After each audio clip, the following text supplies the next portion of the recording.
Billings, Montana. January. The ranch outside Laurel had been in the Callahan family since 1948, when Wade's grandfather had driven a stake into Yellowstone County ground and decided that this particular piece of Montana was worth keeping. Wade had grown up on that ranch understanding two things before he understood most others. The first was that the land asked nothing from you except that you show up. The second was that his father's 1965 Shelby Cobra 427 was the most beautiful thing he had ever seen. The car had lived in the back bay of the ranch garage for most of Wade's childhood, covered with a canvas tarp that his father Hank lifted on Sunday afternoons when the weather was right and the work was done. Hank Callahan was not a sentimental man by any measure the county would recognize. He did not keep photographs. He did not talk about the past at any length. But he had bought that Cobra in 1967 when he was 22 years old and had scratched his initials into the driver's door jamb with a pocket knife so that it would know who it belonged to. J. C. James Callahan. He had told Wade once when Wade was 9 years old and sitting on the workbench watching him polish the aluminum hood, "Some things you keep because they are worth keeping. Not because anyone else thinks so, just because you know." Wade had kept that sentence for 26 years. He found the estate paperwork in the bottom drawer of his father's desk on a Thursday morning in January 2026. The drawer stuck the way drawers stick in Montana winters. The wood swollen with cold, and he had to pull hard before it gave. Inside was a folder labeled in his father's handwriting. Cobra. Documents. Inside the folder was a bill of sale. $800. Signed by Tyler Ross, March 2020. Wade sat in his father's chair for a long time. He knew Tyler's handwriting the way you know the handwriting of someone you have been in difficult places with. They had served together for 6 years. They had been in Kandahar together. They had been in places where handwriting was something you thought about because it might be the last thing someone read. He knew Tyler's handwriting. And he knew that Tyler had sold his father's car for $800 while Wade was in Las Vegas, and his father was 3 months in the ground. Wade Callahan had grown up knowing how to be still. It was a Montana quality, or at least a Callahan quality, the ability to be in a space without filling it unnecessarily. His father had it. His grandfather had it. When something needed doing, you did it. When something needed waiting, you waited. When something needed saying, you said it plainly and did not dress it up in language it did not need. He had been a decent student at Billings West, better than he let on, and after graduation he had done the thing that felt most honest to him at the time, which was to enlist. The Army had taken him at 18 and turned him into a ranger by 20, and he had spent 8 years becoming very good at things that were useful in specific circumstances and that he hoped would never be necessary again in quite the same way. He had come home from his last deployment in 2017 with 2 things: a D.D. 214 that said his service was honorable, and the particular quietness of a man who has seen enough to know that most problems, when you looked at them squarely, were smaller than they appeared. He had gone to Las Vegas because of a man named Carl Briggs. Carl ran a licensed Shelby restoration facility on Industrial Road in Las Vegas. A serious operation, bonded and certified, that did work for collectors across the country. Carl had served one tour before Wade was born and had a way of recognizing something in veterans that he could not entirely articulate, but that made him hire them at a rate that confused his accountant. He had called Wade through a mutual contact 2 weeks after Wade's discharge and had offered him a job on the condition that Wade already knew what a CSX chassis number was. Wade knew what a CSX chassis number was. He had been Hank Callahan's son for 26 years. He spent 4 years at Carl's facility learning the Cobra the way surgeons learn anatomy. Not from manuals, though there were manuals, but from the accumulated weight of doing the work until the knowledge stopped being information and started being instinct. He learned to read aluminum body panels the way a geologist reads rock strata. He learned which casting numbers said what and when and under what conditions a number could be trusted and when it could not. He authenticated 11 Cobras in 4 years. He was wrong once, early on, and Carl had let him sit with that for a week before explaining exactly how he had been wrong and why it mattered. Wade had not been wrong again. He had met Sarah in Las Vegas in 2018 at a dinner hosted by one of Carl's clients. She was from Billings originally, which had struck them both as unlikely enough to be interesting, and she had the particular directness of a person who grew up in a place where directness was a form of respect. They had been married in 2019 in a small ceremony in Billings with Hank and Tyler and a handful of others in attendance. Hank had died in January 2020. COVID complications, swift and impersonal, the way that particular winter took people. Wade had not been able to return immediately. The pandemic had complicated travel, and Carl's facility had 3 active authentications in progress, and Wade had told himself there would be time in the spring.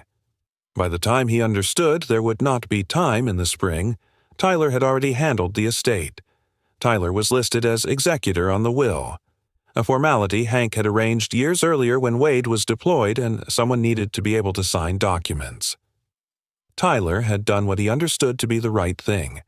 He had cleared the property, settled the accounts, and sold the vehicles to a local dealer at what he believed was fair market value. He had not known about the Cobra. That was the thing Wade had to keep reminding himself of, sitting in his father's chair in January 2026, holding the bill of sale. Tyler had not known. The Cobra had been in the back bay under a canvas tarp for 30 years. The bay was not part of the main garage area. Tyler had listed it with the rest of the vehicles because that was what you did when you were clearing an estate and you were 28 years old, and you did not know that some canvas tarps were covering things that cost more than houses. He had not known. Sarah had died in November 2021. Interstate 90 outside Billings, 11 at night, a driver who had made a choice that cost Sarah everything. Wade had been in Las Vegas when the call came. He had driven to Billings through the night and had not gone back to Las Vegas except to pack. Carl had understood. Carl was the kind of man who understood things like that without needing them explained. Wade had opened Callahan Garage on Montana Avenue in Billings in March 2022. He had taken Sadie home from her grandmother's house and they had started from there. Sadie was 9 now. She had Sarah's blonde hair and Wade's blue eyes and a habit of reading 2 books at once that no one in the family could explain. She kept a small shelf of reference books beside her bed. A dictionary, a thesaurus, a field guide to Montana birds, a Chilton manual for a 1972 Ford pickup that she had found at a garage sale and read cover to cover twice. She asked questions carefully, the way someone asks questions when they have thought about them first. She had asked Wade once what the Cobra looked like. He had described it for her as precisely as he could. She had listened without interrupting, which was her way of indicating she was paying attention, and when he finished, she had said, "It sounds like something that should be found." He had thought about that sentence for 3 years before he understood she was right. Big Sky Motors on Central Avenue sold trucks, mostly trucks, some SUVs, occasional classics when they came through. The man at the desk was named Dave Hollis, and he had been selling cars in Billings for 20 years, and he looked at Wade the way people look at someone who is about to ask a question they already know the answer to. Wade placed the bill of sale on the desk. He said, "Tyler Ross sold you a 1965 Cobra in March 2020. Dave Hollis looked at the document. He said, "We move a lot of inventory." Wade said, "I know. This one was listed as a vintage sports car, condition fair, $800. Dave looked at him. He said, "We sold it to a dealer in Las Vegas. Las Vegas Classic Cars on Sahara. That would have been summer 2020. Wade wrote the name on the back of the envelope he had been carrying. He said, "What did you get for it?" Dave said, "I'd have to pull the records." Wade said, "I'd appreciate that." Dave pulled the records. He had sold it for $4,200, which was what he believed a fair-condition vintage sports car replica was worth. He had listed it in his inventory as exactly that. He had not known it was anything else. He said this without being asked, which Wade appreciated. He drove back to Montana Avenue. That evening, Sadie was at the kitchen table working on a school project about Montana rivers when Wade came in. She looked at him with the particular attention she had for his face when something had happened. She said, "Did you find something?" He said, "A lead." She said, "Is it going to be a long trip?" He said, "I don't know yet." She said, "I can stay at Grand's." He said, "I know you can." She went back to her project. Wade sat at the other end of the table and looked at the bill of sale. The next morning, he called Las Vegas Classic Cars. The woman who answered had a record of the vehicle. They had sold a 1965 Cobra, listed as a high-quality replica in October 2020. The buyer was a private collector in Phoenix, Arizona. His name was Raymond Ashworth. He had paid $47,000. Wade thanked her and hung up. $47,000. Someone had looked at his father's car and seen $47,000 worth of quality replica. He understood why. The aluminum body was original, hand-formed, which was indistinguishable from high-quality replica work unless you knew specifically what to look for. The CSX chassis plate was factory-stamped in the specific way that most replica builders copied correctly. Without the documentation, without knowing what the casting numbers said and what they meant, a reasonable person could look at that car and see a very good replica. He made the call to Tyler that evening. Tyler answered on the second ring. Wade said, "I found the bill of sale for the Cobra." There was a silence on the other end of the phone that lasted long enough to mean something. Tyler said, "Wade." Wade said, "I know you didn't know." Tyler said, "I should have called you. I should have called you before I touched anything." Wade said, "Yes." Tyler said, "I'm sorry." Wade said, "I know." Another silence. Tyler said, "What do you need?" Wade said, "I need to go to Phoenix." Tyler said, "I'll drive." Wade said, "No." Tyler said, "Wade." Wade said, "I need to go alone first. I'll call you when I know what we're dealing with." He left for Phoenix on a Monday. Sadie was at her grandmother's. He had packed the Cobra's original documentation. The Carroll Shelby build records Carl had helped him locate through the Shelby American Registry, the factory spec sheets, the authentication notes from his 4 years in Las Vegas. He had packed his tools. He had packed enough clothes for a week. Vivian Hart arrived at Callahan Garage the same Monday, approximately 4 hours after Wade had left. She was 38, blonde, green eyes, the particular composed efficiency of someone who managed complex estates for a living and had learned to make rapid assessments of situations. She ran Hart Estate Solutions out of Denver and had been hired by the building's new owner, a real estate investment company that had purchased the block including Wade's garage, to inventory all tenant contents as part of a potential full building renovation. She found the garage locked. She left a card. She came back Tuesday. Wade was still in Arizona. She came back Thursday. Wade answered the door in the work shirt he had driven back in, which still had Arizona dust on it, and looked at her card and then at her. She said, "Mr. Callahan, I represent the new building owner. I'm here to conduct a tenant contents inventory per the terms of your lease agreement." He said, "Come in." She came in. She walked to the garage with a clipboard, her assistant documenting behind her.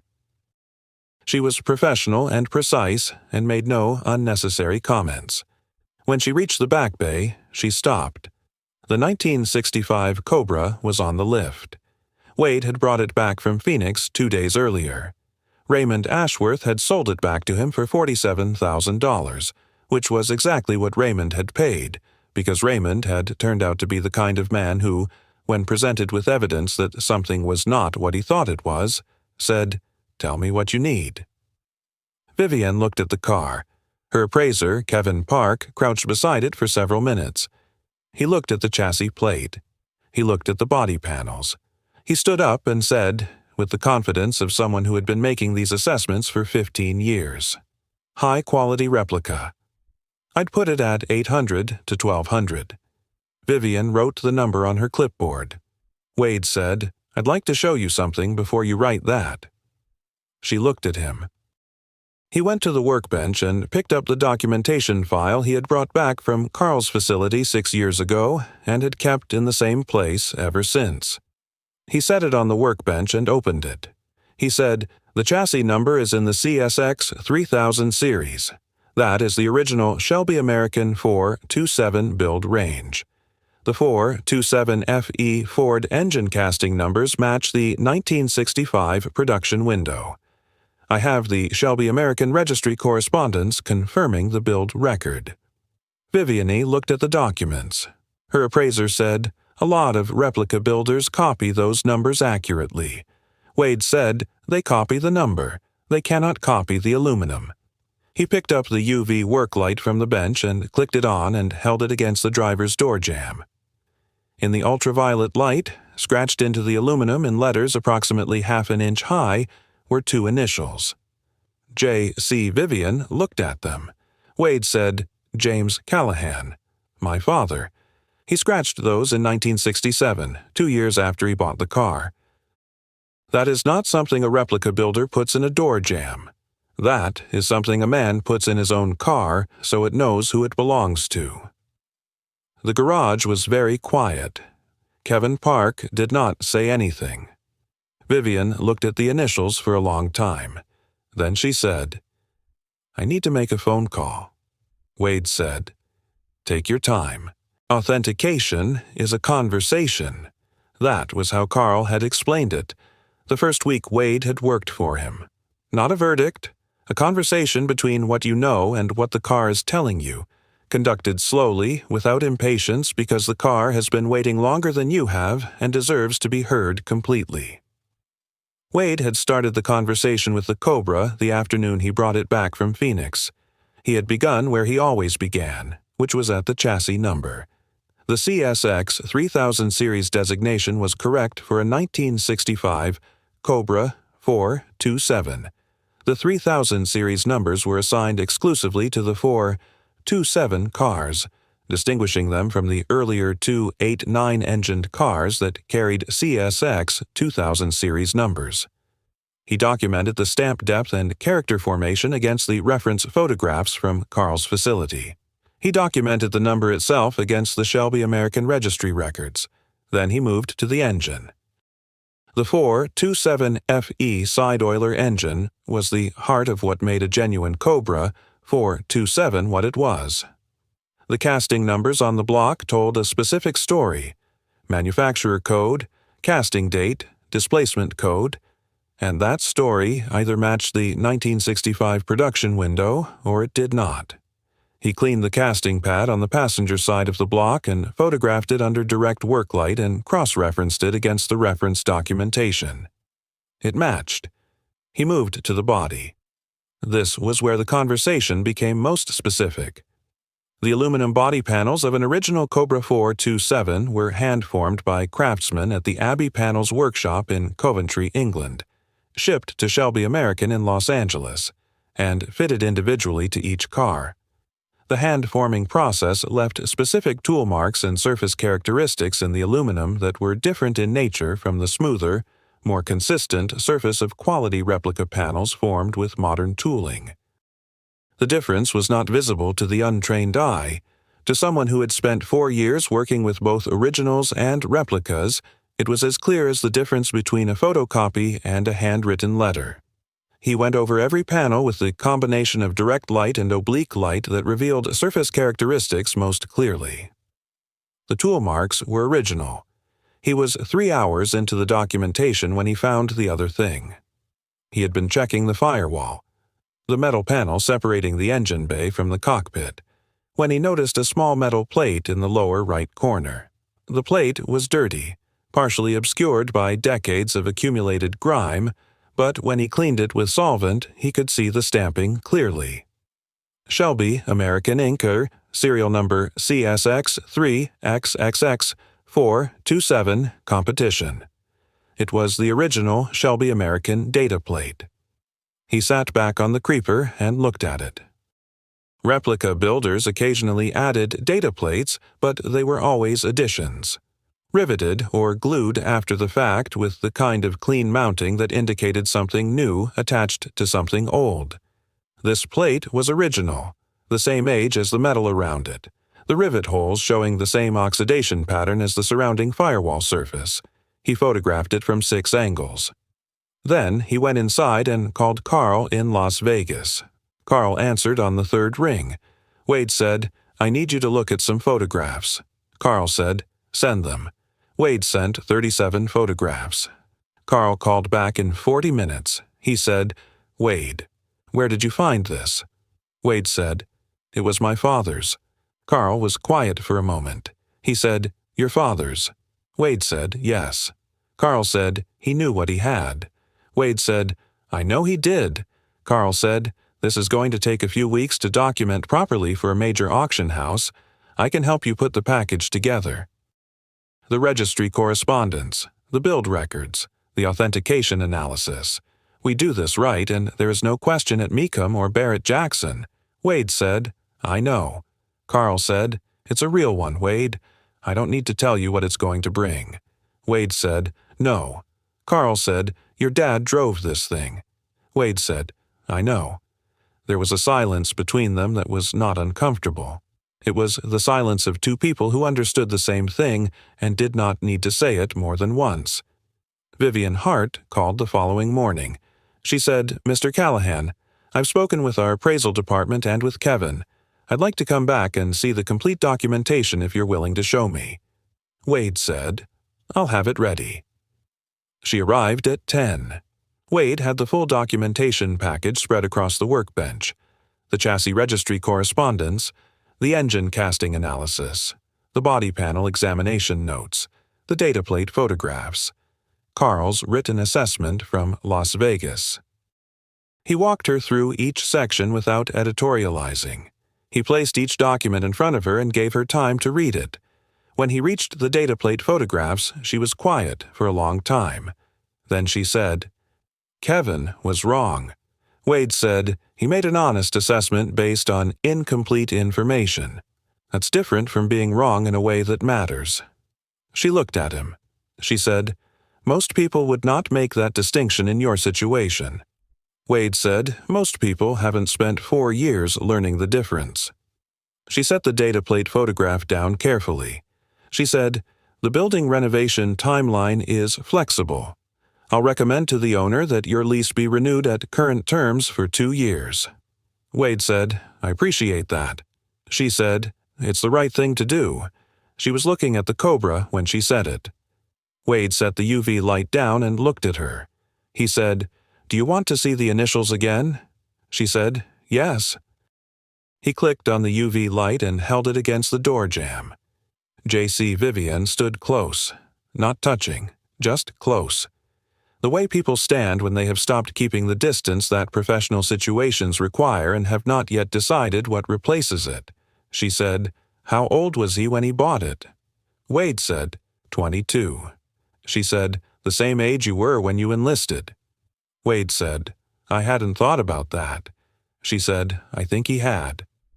They stood there for a moment in the warm light of the garage with the Cobra between them and Mahoning, Montana Avenue, visible through the open door, the January cold coming in at the edges and the tungsten warm overhead, and neither of them said anything else for a while. That was all. It was enough. Tyler Ross drove to Billings on a Saturday in February. He had not called ahead. That was Tyler's way when he was doing something that felt necessary, but that he was not certain would be received well. He simply appeared, on the grounds that appearing was harder to say no to than a phone call. He knocked on the garage door at 8 in the morning. Wade opened it. They looked at each other for a moment. Tyler was holding 2 cups of coffee from the place on 24th Street that Wade had been going to since high school. He was wearing his old Billings West jacket, which was too thin for February, but which he had been wearing in February for 15 years anyway because some things you just kept doing. He said, "I should have called you before I sold anything." Wade said, "Yes." Tyler said, "I thought I was helping." Wade said, "I know." Tyler said, "Is it the real thing?" Wade said, "Yes." Tyler set the coffees on the workbench and put his hands in his jacket pockets and looked at the Cobra on the lift. He looked at it for a long time. He said, "Your dad?" Wade said, "Yes." Tyler said, "What do you need?" He said it the same way he had said it in Kandahar, the same flat, direct question with no ornamentation, and Wade recognized it as the sentence Tyler said when he had decided to do whatever was needed, regardless of what it was. Sadie appeared in the doorway from the office. She was in her school clothes, but it was Saturday, which meant she had dressed herself and decided Saturday warranted the effort. She was carrying a mason jar in both hands, Callahan family Huckleberry Jam, handwritten in her careful letters on a paper label, the huckleberries from the ranch bushes outside Laurel that her grandmother preserved every August. She walked to Tyler with the particular deliberate seriousness of a 9-year-old who has thought carefully about what she is doing. She held out the mason jar. She said, "Dad said you made a mistake." He also said mistakes are different from betrayal. I looked up the difference. I think he's right. Tyler took the jar. He held it in both hands. Sadie had already turned and was walking back toward the office, already returning to whatever she had been doing, because she had said what she came to say and had no additional requirements about how it was received. Tyler looked at the jar, then he looked at Wade. He said, "She's 9." Wade said, "9." Tyler said, "She's terrifying." Wade said, "I know." Tyler set the jam carefully on the workbench where it would stay for the rest of the day and picked up his coffee and looked at the Cobra. He said, "So, what's the plan?" Wade said, "Mecum, Dallas, April." Tyler said, "How much?"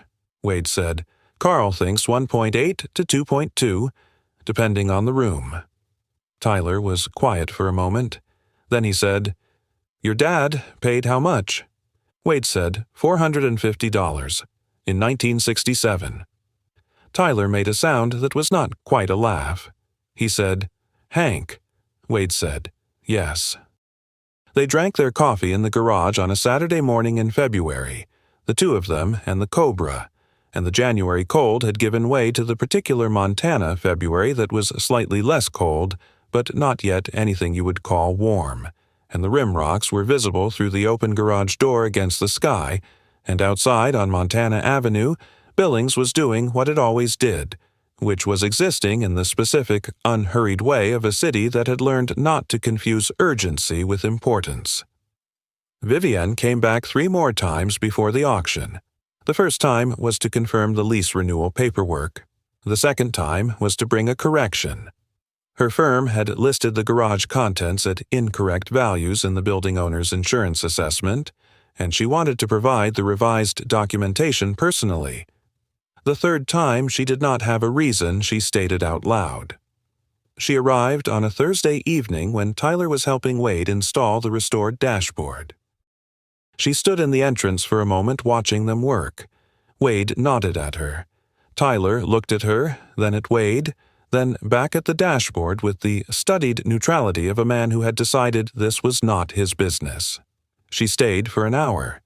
She asked questions about the restoration that showed she had been reading about cobras. She asked good questions. Wade answered them.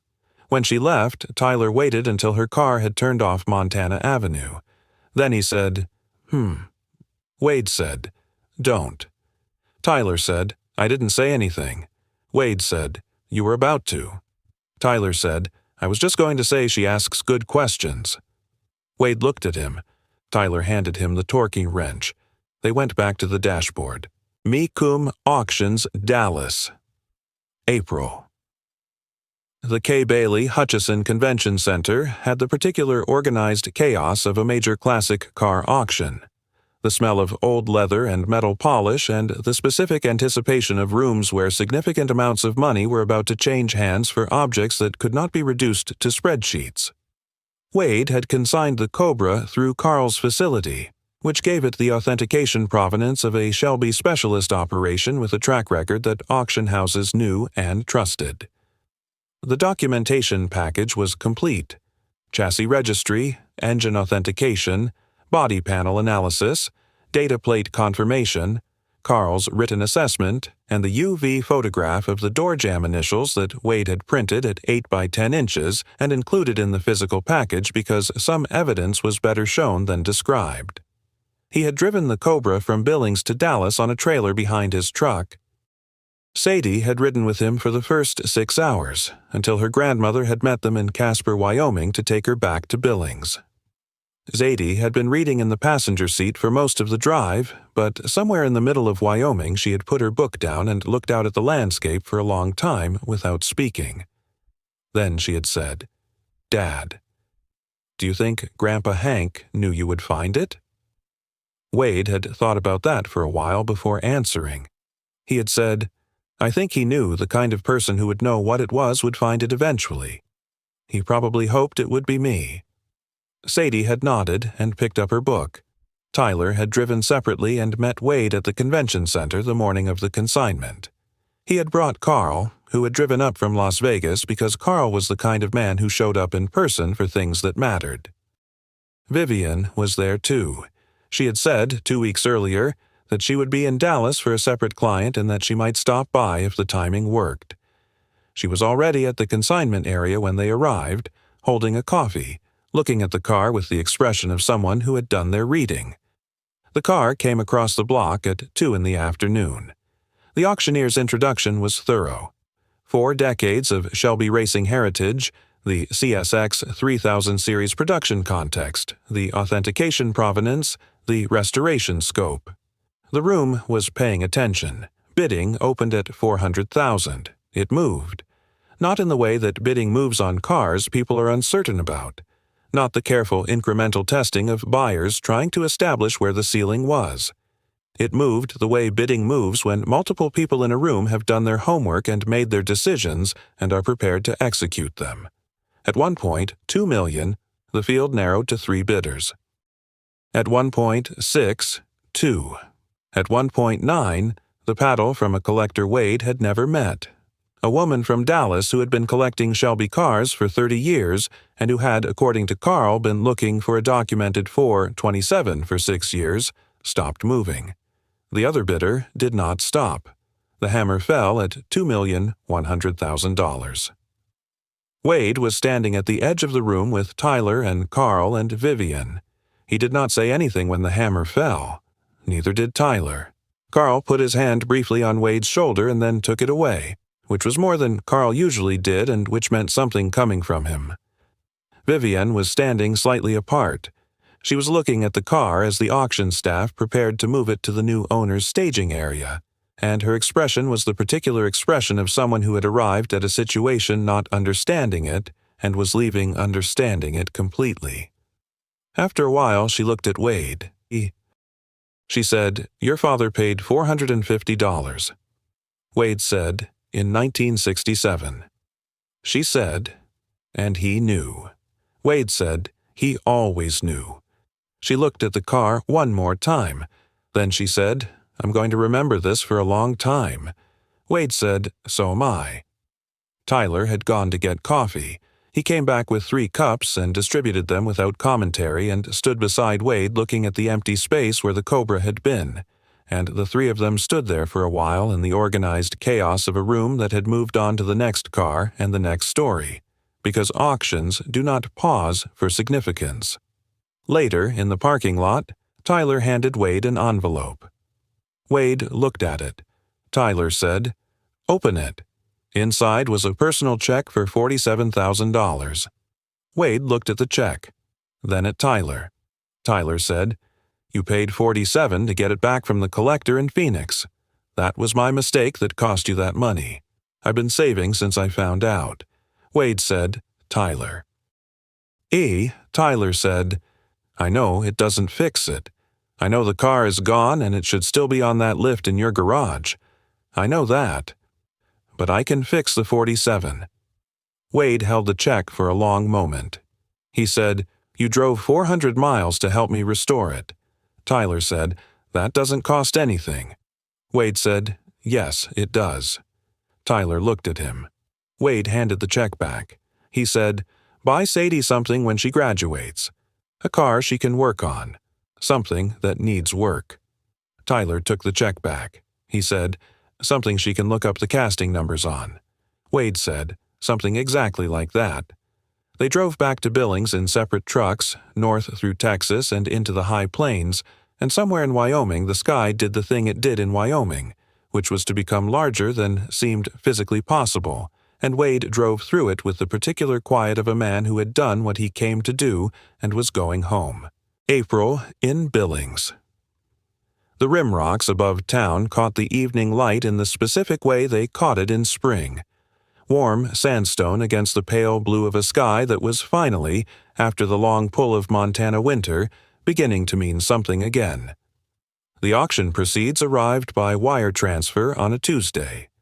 After Mecum's commission and Carl's authentication fee and the transport costs and Raymond Ashworth's $47,000 and the restoration expenses, Wade had cleared $1,612,000. He sat at his father's desk, his desk now, though he still thought of it as his father's, and looked at the number for a long time. Then he did the things that needed doing. The garage lease was renewed for 5 years. New equipment, the alignment rack he had been calculating could wait another year, and then another, but no longer. A college fund for Sadie, structured properly, at a credit union on Grand Avenue. A contribution to the Laurel Volunteer Fire Department that had responded when Hank's tractor had caught fire in 2014, and that had never asked for anything in return. The rest went into a savings account that he labeled in the memo line of the first deposit simply, "For what comes next." He called Carl. Carl said, "How do you feel?"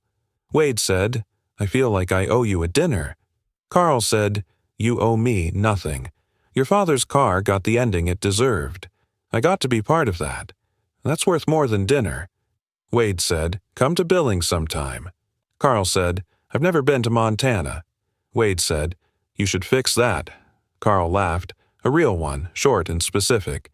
And they talked for a while about nothing consequential, which was the best kind of conversation after consequential things had concluded.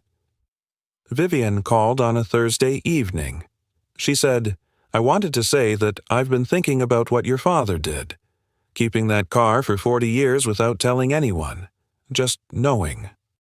Wade said he was like that. She said, "My father was the opposite. He talked about everything constantly. Every decision, every concern. Our whole house was full of his thinking out loud." Wade said, "Which do you prefer?" She said, "I'm not sure. I think I understand both now in a way I didn't before." Wade said, "My dad would have liked that answer." She said, "I think I would have liked him." Wade said, "I think you would have too." There was a silence between them that was not a gap in the conversation, but a continuation of it by other means.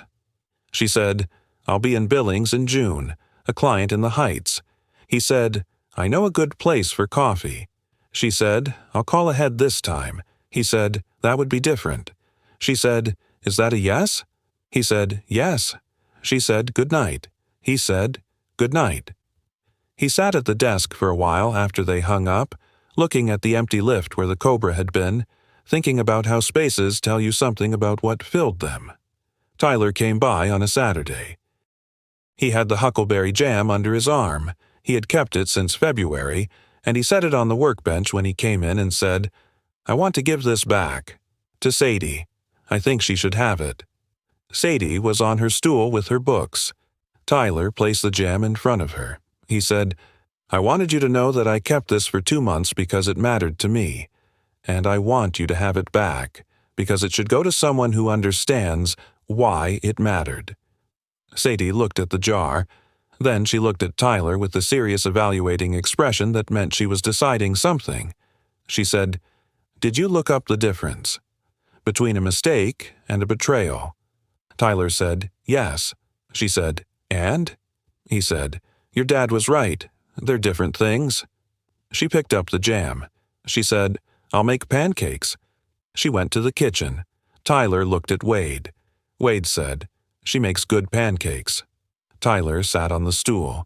They waited. On the Monday after, Wade drove out to the ranch in Laurel. The back bay was empty now. The tarp was folded in the corner where it had always been. The workbench along the wall still had the tools his father had used, the ones that were too specific to sell and too specific to replace. An old snap-on torque wrench. A set of tap and die that had belonged to his grandfather.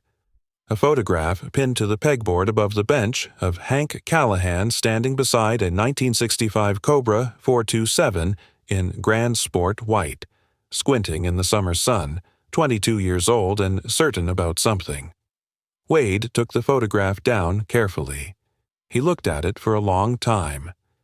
Then he drove back to Montana Avenue and pinned it above the workbench in Callahan Garage in the space that had been empty since the Cobra left, because a space that has held something real should hold the memory of it. Sadie came in from school at 3:30. She looked at the photograph. She said, "Is that Grandpa Hank?" Wade said, "Yes." She said, "He looks sure of himself." Wade said, "He was." She looked at the photograph for a moment longer. Then she set her backpack on the hook and climbed onto her stool and opened her book. The garage was warm. Montana Avenue was doing what Montana Avenue did, which was nothing remarkable and everything necessary. Some things you keep because they are worth keeping, not because anyone else thinks so, just because you know.